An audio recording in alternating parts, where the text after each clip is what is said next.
경기도 이천의 정수장에서 깔따구 유충이 발견돼 논란이 되고 있습니다. 환경부가 이달 1일부터 전국 정수장 위생 실태 400여 곳 점검을 했는데 그 과정에서 유충이 검출된 겁니다. 현재도 수돗물은 단수 없이 공급이 되고 있는데요. 이천시는 수돗물을 마시지 말아달라 이렇게 당부하고 있습니다. 지난 2020년에는 인천에서 수돗물 유충 사태가 발생하기도 했는데요. 이게 또다시 반복되는 걸까요? 전문가와 알아보겠습니다. 고려대 환경시스템공학과 최승일 명예교수 전화 연결합니다. 교수님 안녕하세요. 예, 안녕하세요. 최승일입니다. 예, 우선 깔따구 유충이 이게 뭘 말하는 건가요? 깔따구라고 하는 날짐승들이 있어요. 한 1cm 정도 내외의 길이를 가지고 있고 가는 몸을 가지고 있어서 모기하고 비슷하게 보이는데 하루살이처럼 떼지어 서식하는 곤충이에요. 이게 이제 물속에 알을 까고 가게 되면 이제 유충은 물속에서 한 달 정도 생활을 하다가 성충이 되면은 물 밖으로 나옵니다. 유충은 눈에 보이고 실지렁이 좀 비슷해요. 뭐랑 비슷하다고 하셨죠? 실지렁이 있죠? 실지렁이랑 비슷하다고요? 실지렁이하고 좀 비슷한 그런 형태가 가지고 있습니다. 그렇군요. 예. 지금 유튜브로 슬기로운 라디오 생활 들으시는 분들은요. 유튜브 화면 한번 봐주시겠어요? 지금 깔따구 유충이 사진으로 나가고 있습니다.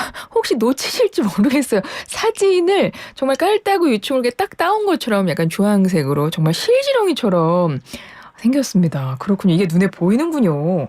근데 깔따구가 4급수에서 사는 유충이라고 나오더라고요. 기사 보니까. 예. 이게 4급수면은 굉장히 더러운 물 아닙니까? 그렇죠. 그런데 깔따구가 그만큼 이제 생명력이 강하다는 얘기고 사실은 4급수에서까지도 살 수가 있다라고 얘기하지만 맑은 물에서도 서식을 하고 주로 이제 정수장 근처에 웅덩이라든가 또는 강이 흐르고 있으면은 그 근처에 서식을 합니다.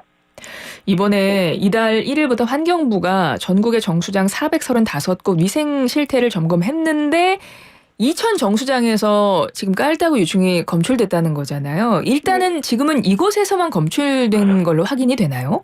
예, 저도 그렇게 알고 있습니다. 네. 다른 정수장에서 발견된 건 아직 발표되지 않고 있어가지고 지금으로서는 이천 정수장에서 나온 걸로 그렇게 알고 있습니다.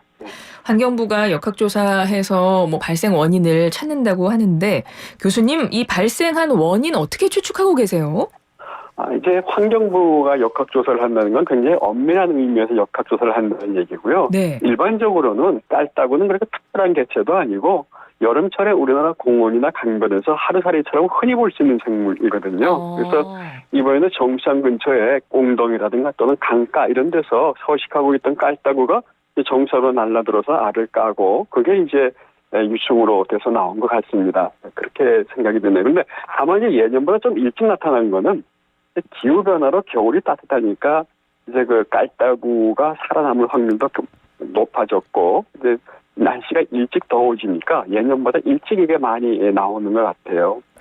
지난 2020년에는 인천에서 수돗물에서 깔따구 유충 발견됐다고 그때 기억이 나는데 그때는 원인이 뭐였습니까? 그때도 역시 그냥 주변에 있던 것이 발견이 된 건가요? 맞습니다. 그 공천정수장 근처에 있던 하천에서 서식하던 그 깔따구들이 정수장으로 날아들어서 이제 활성탄지에다가 알을 깐 거죠. 거기서 유충이 거기서 번식하다가 노출이 된 겁니다. 근데 제가 궁금한 거는 사실 정수장이라는 건 정수한다고 하는 건 우리가 수돗물을 그러니까 물의 수질을 좀 안정적이고 위생적으로 만들기 위해서 그런 시설이잖아요. 그렇죠. 근데 그 시설에서 지금 정수 과정에서 발견된 거 아닌가요? 맞습니다. 근데 이제 그렇게 말씀하시면은 이제 정수하는 과정이 상당히 전체적으로 문제가 되지 않냐 이렇게 생각하시는 것 같은데. 네네, 이 부분 좀 짚어주시겠어요? 일반적으로 우리가 정수라고 하는 거는 물속에 이제 원수 속에 여러 가지 이물질이 있는 것들을 약품을 써가지고 전부 가라앉히고 또 그리고 공학적으로 잘 이제 설계가 된 그런 모래층을 통해서 물속에 있는 모든 미립자를 다 제거하고 나서 그 다음에 이제 염소 소독을 해가지고서 미생물을 없애가지고 수인성 전염병으로부터 안전한 물을 공급해주는 게 과정이에요. 네. 그러다 보니까 이제 깔따구 같은 문제는 이게 이제 하루살이처럼 공중을 날아다니면서 떼지어서 날아다니는 그런 생물이거든요. 개체거든요. 근데 이게 날아들어다 굉장히 작아요. 예. 성충이 돼봤자 한 1cm가 채 안 되는 것들이 많아요. 모기처럼. 그러니까 이게 공중을 날라 들어와가지고 정상에 들어와서 그러니까 노출 정수장 중에서도 이제 침전지라고 하는 것은 이물질을 가라앉히는 건데 굉장히 큰 넓은 표면적이 그러니까 수면적이 넓은데 보통 노출돼 있어요. 그다음에 또 여과지라고 하는 것도 대부분 이제 물 공기에 노출돼 있고 이러다 보니까 그게 조그마한 것이 날라들어서 그 속에 물을 알을 까는 것들을 아주 완벽하게 막아낼 만큼의 그 시설을 갖추기가 상당히 어려워요. 그러니까 이게 예를 들어서 우리가 아무리 완벽한 시설을 만든다고 해도 사실은 그걸 어떤 사고는 나타날 수가 있는데 지금과 같이 정수장 같은 그런 그 대기 중에 공중에 좀 대기 중에 오픈된 시설을 가지고 있는 상태에서 날라드는 깔따구를 막기는 쉽지가 않다고 생각합니다. 그래서 그거 하나 때문에 정수장 전체가 수돗물 전체가 불신을 받는 일은 사실은 없어야 될 것 같고 앞으로도 이제 그런 나이짐승도 잘 막아낼 수 있는 시설까지 완비를 해야 될 거라고 생각을 합니다. 예. 그러니까 하루살이처럼 아주 작고 떼지어서 막 날아다니는 거니까. 예. 그렇죠. 그런데 과거에 인천 수돗물 깔따구 유충 사태 때 교수님께서 관리 부실 문제를 지적을 하셨거든요. 예, 그건 어떤 의미에서 지적을 하셨던 걸까요? 이제 관리가 부실하다고 했던 말이 이제 관리 부실이라고 시설이 미흡했다라고 얘기하는 게 맞겠죠. 관리 부실했다는 그때 이제 활성단지를 역세척을 해야 되는 빈도를 너무나 오랫동안 역세척을 안 해가지고 그 깔따구 유충이 마음대로 살 수 있도록 만들었으니까 그게 이제 관리 부실이었다는 얘기고 지금과 같은 경우에 이천 정수장 같은 경우는 이제 활성탄지가 없어요. 단지 제가 볼 때는 시설이 깔따구를 막을 만큼 완벽하지 못했다라고 하는 거고 그렇게 부족한 시설을 철저하게 개선하지 못한 것이 관리 부실이라면 부실하다고 할 수 있는데 문제는 저는 이 상태에서 그럼 이런 관리 부실의 책임이 누구한테 있느냐 하는 원천적인 문제를 좀 생각을 해봐야 된다고 생각을 해요. 그럼 이제 그런 관리 부실이 예를 들어서 미흡한 시설을 운영했던 정수장 사람들에게만 그 화살이 갈 것이 아니라 이런 시설들을 완벽하게 만들려고 하면 많은 예산도 필요하고 시간도 필요하고 노력이 필요한데 이런 것들을 결국은 궁극적으로 예산을 지원해 줄 수 있는 시장이나 군수 또는 시의회가 충분히 그런 걸 해줬느냐 하는 데 원천적인 문제가 있는 거예요. 그러면 환경부 같으면 이런 수도 정책을 총괄적으로 정책적으로 지원해주고 해야 되는데 환경부가 물론 노력을 안 한 건 아니겠지만 과연 일선의 정수장에 그러한 그 정책이 충분히 시행되도록 시장과 군수에게 어떤 수도 정책을 드라이빙 했느냐 하는 것도 저는 일종의 책임이 있다고 생각을 합니다. 그래서 전반적으로 관리의 부실이라고 하는 것들은 결국 시설의 부실이고 이런 것들을 개선하기 위해서는 이 시장, 군수, 시의회, 환경부 다 원천적인 책임이 있다고 생각을 합니다. 예, 그렇군요. 이 깔따구 유충이라던가 이런 일이 보통 계절에 영향을 많이 받나요? 여름 이럴 때가 좀 위험할까요? 그렇죠. 아무래도 번식을 하게 되니까요. 이제 그 개체들도 번식하는 시기가 있지 않겠습니까? 살아나가지고 번식을 해가지고 그때 이제 알을 깔 때가 문제니까 보통 이제 그 많이 번식을 할 여름철이 문제인데 지금은 이제 기온이 일찍 따뜻해졌기 때문에 봄철에 문제가 나타나는 걸로 볼 수 있겠어요. 예. 깔따구 유충이 발견된 이후에 이천시에서 그리고 환경부에서 주민들에게 수돗물 마시라 이렇게 당부를 했더라고요. 그러면 일단은 양치하거나 씻거나 이런 거 어떨까요? 큰 문제는 없다고 봐요. 근데 이게 눈에 보이기 때문에 하여튼 샤워하는 거는 수도꼭지에서 나오니까 필터를 써가지고 요새 이제 우리 샤워하는 데가 필터를 많이 쓰지 않습니까? 예, 요즘에 샤워기에 개인적으로 집집마다 또 필터 이렇게 하시는 분들도 많더라고요. 그렇죠. 많이 하시니까. 그런 경우는 다 걸러집니다. 이게 아주 미리 작은 것이 아니고 필터에 충분히 걸러지는 것들이고요.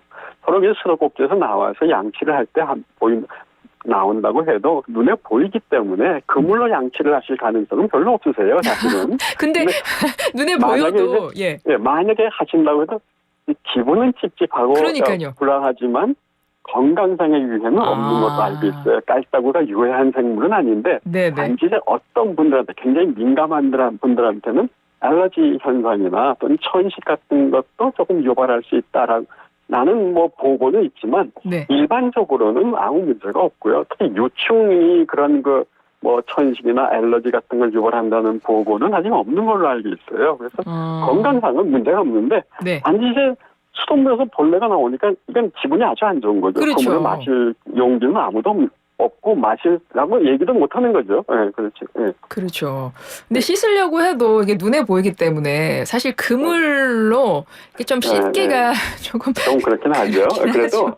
사실은 우리가 볼 때 지금 당장 우리가 수돗물이 먹는 물로만 사용하는 건 아니고 그렇죠. 청소, 샤워 뭐 여러 가지로 사용하지 않습니까? 근데 유충이 나왔다고 해서 그런 모든 걸 다 정지할 수는 없는 입장이잖아요. 네네. 단지 이제 기분이 찝찝하고 이래서는 안 되는 거고 하기 때문에 수도 사업소나 수도를 관리하는 시장 군수 또는 환경부가 이런 사고가 나지 않도록 굉장히 조심도 하고 지원을 많이 해줘야 되는 얘기죠. 그러니까 뭐 일단 뭐 수도 필터를 사용하시는 경우는 필터에서 다 걸러지기 때문에 그거는 크게 문제를 안 가지셔도 되고 그리고 뭐 씻는다거나 이런 것도 크게 뭐 문제는 없다. 네, 만약에 그럼요. 먹어도 그렇게 큰 문제는 없다고요? 만약에 먹은다고 하도 그럴 리는 없겠지만 그런다고 하더라도 위생상의 문제는 없습니다. 근데 뭐 기사 보면 그래도 끓여서 먹는 게 좋다. 혹시 모르니 뭐 이렇게 나오던데요. 그건 이제 우리가 보통 보면은 끓인다라고 하는 것이 일종의 소독이나 뭐 살균 이런 것에 대한 의견 때문에 그런데 네네. 그거가 우리가 보통 일단 유충이 나온다고 해도 이게 살아있는 경우는 별로 없습니다. 그게 대개는 죽어있을 경우도 있고 그다음에 또 그 자체가 무슨 큰 어떤 그 병균을 가지고 포함하고 있는 것도 아니라고 생각을 하기 때문에 굳이 뭐 끓여서 드실 필요까지는 없으시지만 그래도 이제 우리 수돗물이라고 하는 건 마시고 먹는 건 기분의 문제가 제일 크잖아요. 예. 그러니까 그런 면에 있어서는 뭐 끓여 드시든 아니면 뭐 필터를 좀 이용하시든 정수기를 이용하시든 하는 편이 훨씬 이제 기분이 좀 덜 불쾌하시다고 하면은 뭐 충분히 그러실 수가 있다고 생각을 합니다. 예. 뭐 어쨌든 수질이 아주 깨끗한 물을 사용하고 이제 먹어야 되는 거니까 이번에 깔따구 유충이 발견됐지 않습니까? 그러면 이제 발견이 됐어요. 그러면 뭐 이제 사후 처리 같은 걸 뭘 더 하게 됩니까? 그래야 되겠죠. 지금도 이제 환경부에서는 뭐 여러 가지로 그 이천정수장에 대해서 조치를 취하고 있는 걸로 알고 있어요. 뭐 염소를 강화한다든가 아니면 뭐 여러 가지 내외 시설에 대한 보완을 한다든가 하는 걸 알고 있는데 그런 것들을 하게 되면 좀 이제 나아지죠. 아무래도 발생 가능성은 낮아지지만 그렇다고 해서 아주 완벽하게 방어할 수 있느냐 그건 제일 쉽진 않다고 봐요. 왜냐하면은 워낙 작은 것들이 워낙 많은 개체들이 날아다니기 때문에 그런 그 사고의 위험성을 항상 상존하고 그런 사고의 위험성을 할 수 있으면 줄이기 위해서는 시설에 굉장한 투자를 해야 돼요. 근데 사실 수돗물 값이 굉장히 싸거든요. 그거 가지고 항상 적자예요.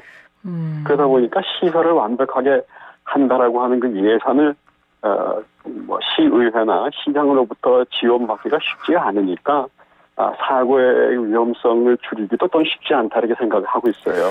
근데 이번 일로 해서 국민들은 수돗물에 대한 어떤 불안감이 커지면서 불신도 좀 생길 수 있을 것 같아서요. 그렇죠. 또 이 수돗물 유충 사태가 2020년에도 있었고 이제 반복이 되다 보니까 국민들 불신이 좀 사라지지 않을까 봐서요. 이게 어떤 대책이 필요할 것 같은데 그 부분은 아까 말씀하셨던 이제 시설 투자 그 부분만 지적을 해주실까요? 또 뭐 없을까요? 시설 투자뿐만이 아니라 기본적으로 이 이제 수돗물 불신을 처리하는 사고는 지금은 유충이지만 이전에는 대구에서 과보라물이 나왔죠. 뭐 인천에서 녹물이 나왔죠. 뭐 하여튼 등등 다양한 형태로 나와요. 수돗물에 대한 불신은 이게 뭐 유충뿐만 아니라 다양하게 나타날 수가 있어요. 그렇죠. 근데 기본적으로는 이 국민들한테 안전한 수돗물을 공급하기 위해서 뭐 하고 있는 그 정수장이라든가 또는 수도 사업은 국민의 삶의 질에 지대하고 보편적으로 영향을 미치기 때문에 굉장히 많은 노력과 예산을 투자를 해줘야 되는 건데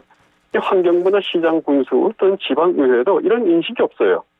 사고가 안 터지기만 기다리고 있지만 지원이 없으니까 사고는 어떤 형태든 터지게 돼 있고 애써 쌓아올린 신뢰는 어느 한순간에 그냥 불신으로 바뀔 수밖에 없거든요. 그래서 이게 무슨 뭐 당장 시설 보완의 문제뿐만이 아니라 그 전문 인력의 확보라든가 여기 필요한 연구에 대한 지원이라든가 이런 것들도 시장 군수가 또는 뭐 환경부가 앞으로 충분히 지원해주지 않으면은 사고는 언제든지 터질 수 있고 어떤 형태든 터질 수 있다라고 생각을 하고 있습니다. 예. 많은 지원이 필요합니다. 알겠습니다. 네. 오늘 말씀 여기까지 듣겠습니다. 고려대 환경시스템공학과 최승일 명예교수였습니다. 교수님 고맙습니다. 네, 안녕히 계세요.